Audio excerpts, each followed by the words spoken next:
The idea was simple: take pressure off the rental market. In May of 2024, BC introduced new restrictions on short-term rentals. Unless it's your principal residence, you can't operate an Airbnb in most areas. But here's the catch. The law says that once the city's vacancy rate stays above 3% for 2 years in a row, municipalities can then apply for an exemption. Kelowna's vacancy rate right now is about 4.5%. If that holds, Kelowna could technically apply for an exemption sometime in 2026. But the city hasn't made any decisions yet, and businesses say they can't afford to wait. According to Global News, some local businesses are already feeling the squeeze. Take the Mission Creamery in the Lower Mission, for example. The owners there chose their spot inside Aqua's waterfront village because it was zoned for short-term rentals. Now, they've adapted with creative new flavors and marketing more to locals, but they admit foot traffic would be much higher if tourists could still book in those nearby short-term rentals. Global News also highlighted Playa del Sol, which is located right across the street from Aqua. It's a 300-unit resort complex that has been managed by the same short-term rental company for years. The property manager there said this summer felt unusually quiet compared to the buzzing tourist seasons of the past.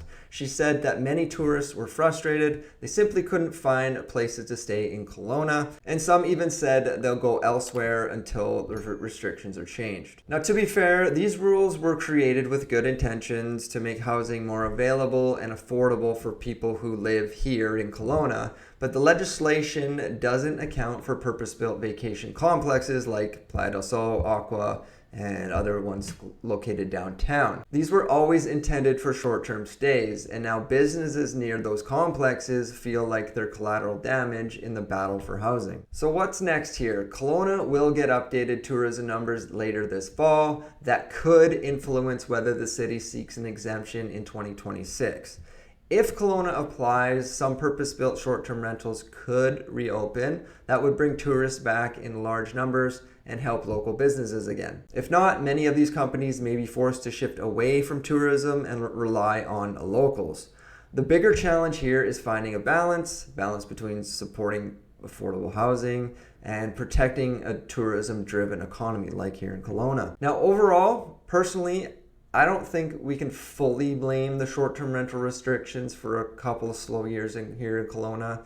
On top of these restrictions, we need to include the price of life in general going up, whether it be food, gas, interest rates, etc. I think for a lot of people, the money they'd normally use for vacations have been eaten away by a higher cost of living. But in terms of short-term rentals, where should the line be drawn? Should Kelowna push for exemptions to support businesses, or should we double down on housing at all costs? I'd love to hear what you think. If you're a local business owner or someone who tried booking a trip here, share your experiences in the comments down below.